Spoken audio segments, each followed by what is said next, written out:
Now we're going to look at how to draw the reciprocal trig functions, cosecant, secant, and cotangent of theta. We will start with the reciprocal of sine, which is cosecant. You will see that I've drawn a sine graph here on the grid, and I want to look now at what the cosecant graph would look like. So we're going to look at a few key points. We're first of all going to look at places where sine of theta equals 0. Well, we know that sine of 0 equals 0, and we can also see that sine of pi equals 0, and we can see sine of 2 pi equals 0. In fact, there's several places here. Wherever the graph crosses the x-axis, the sine value equals 0. So what happens when sine is equal to 0? Well, then cosecant is undefined. So cosecant is going to be undefined for all of these values. That means there is a vertical asymptote on the graph to indicate at those places no y value can exist. So we're saying there is no place where on the graph at these particular values of theta. So I'm going to draw asymptotes every place sine equals 0. Now another group of points we notice are the high and low points. We see two places where sine is equal to 1. One of them is sine of pi over 2, and the other is sine of negative 3 pi over 2, which are actually the same angle. Because if you go negative 3 pi over 2 or positive pi over 2, you're at the same place on the unit circle. The reciprocal of 1 is 1 over 1, which is still 1. So cosecant of pi over 2 is equal to 1. So that point is on the cosecant graph, and also this point. Now what about where sine equals negative 1? Sine of 3 pi over 2 is equal to negative 1. What's the reciprocal of negative 1? The reciprocal of negative 1 is also negative 1, because we have negative 1 divided by 1, which is negative, or 1 over negative 1, I should say. Let me erase that. The reciprocal is 1 divided by the answer, so 1 divided by negative 1, which is still negative 1. So at 3 pi over 2 and at negative pi over 2, which is its coterminal angle, we have those values. So far we have 4 points and 5 asymptotes, which doesn't really give us enough information. So we really need another point. So it's nice to pick a point that's easy to take the reciprocal of. So I'm going to pick sine of pi over 6. Sine of pi over 6 is 1/2. And you might also recall that sine of 5 pi over 6 is also equal to 1/2. So their cosecant values are going to equal 2. So where is pi over 6? Well, pi over 6 is about 1/3 of the way to pi over 2. So about right here, and you can see that sine looks like it's at 1/2 there. So cosecant is equal to 2. So I have a point right here. And 5 pi over 6 is about right there, and so cosecant of pi over 6 is 2 as well.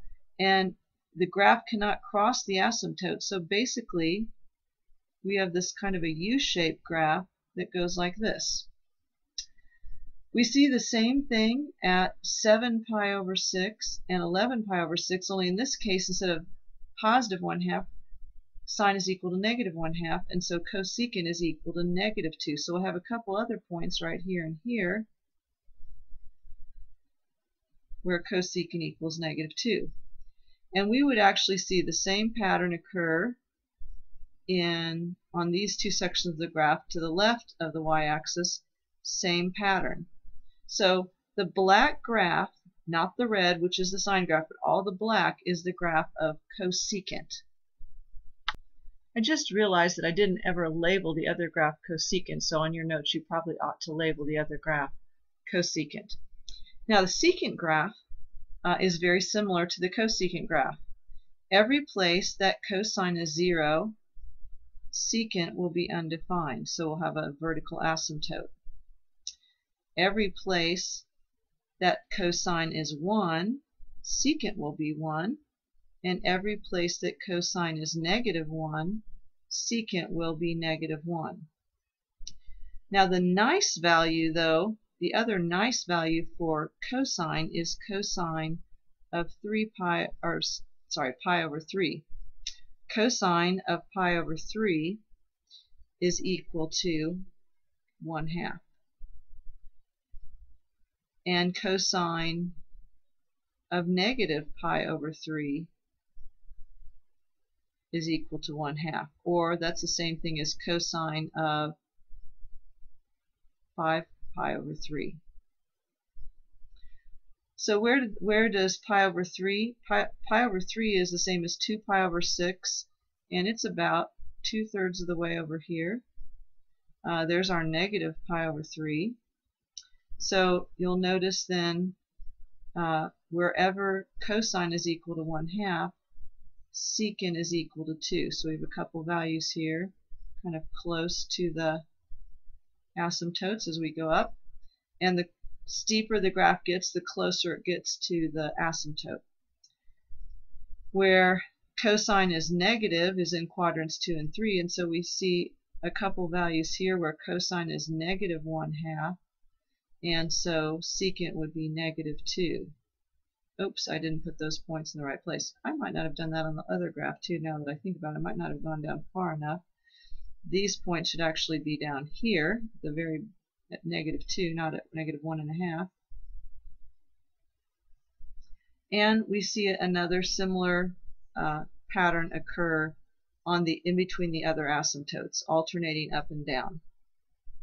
So if I know where the sine and the cosine graphs lie, I can think about almost breaking them apart and inverting them, and I get the secant and the cosecant graphs. So make sure when you actually draw secant and cosecant that you indicate that this graph is actually cosine, or don't draw it in at all, because that graph isn't part of the secant graph. Now for cotangent. Unlike sine and cosine and secant and cosecant, I'm not going to draw the original tangent graph and then switch it to cotangent, because it would be a mess on here. So what I have to do is just remember, where is tangent equal to 0? Tangent of 0 equals 0, and tangent of pi equals 0, because that's where the graph is horizontal. So that's where cotangent is going to be undefined.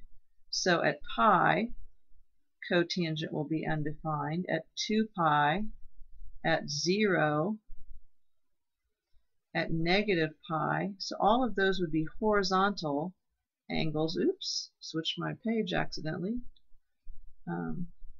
And that's where cotangent would be undefined, because that's where tangent would be 0. Likewise, wherever tangent is undefined, then cotangent would be 0. So tangent is undefined any place where there's a vertical angle, like pi over 2 and 3 pi over 2. So since tangent's undefined there, that means cotangent will be 0 at those points. Now you might be tempted to draw in the curves just like they are for tangent at this point. Don't do that, because we still have to think about a tangent of pi over 4. Tangent of pi over 4, which is halfway between 0 and pi over 2, tangent of pi over 4 is 1. And the reciprocal of 1 is 1. So cotangent of pi over 4 is still also 1. And cotangent, and wherever tangent is negative 1, like 3 pi over 4, cotangent will also be negative 1. So we see a pattern of points that look like this. In other words, the graph is going to curve downward and not upward like it did for tangent. So we're going to see the typical curve that we saw for tangent graph, only it's going to go the other direction now. Instead of going up, it's going to go down. All of the asymptotes and the zeros switch places, but the values at pi over 2, the values there where we are at 1 or negative 1, actually stay the same. So that's why we end up with a downward curve. So that is the cotangent graph. Now if we go back and look at these three graphs, actually we'll just go back and look at just the secant graph, because the cosecant would be exactly the same. Notice that there is a gap in between -1 and 1. So the sine and the cosine have a range of -1 to 1, but the secant and the cosecant are either -1 and less or -1 and more, rather than in between -1 and 1. Notice also, whereas the cosine and sine graphs have a domain of all real numbers, there are some values at which the domain does not exist for secant and for cosecant. If we look at the cotangent graph, notice the range is infinite. We can go all the way from -infinity to +infinity in the y direction, but the domain also is not continuous. There are values at which the function is undefined.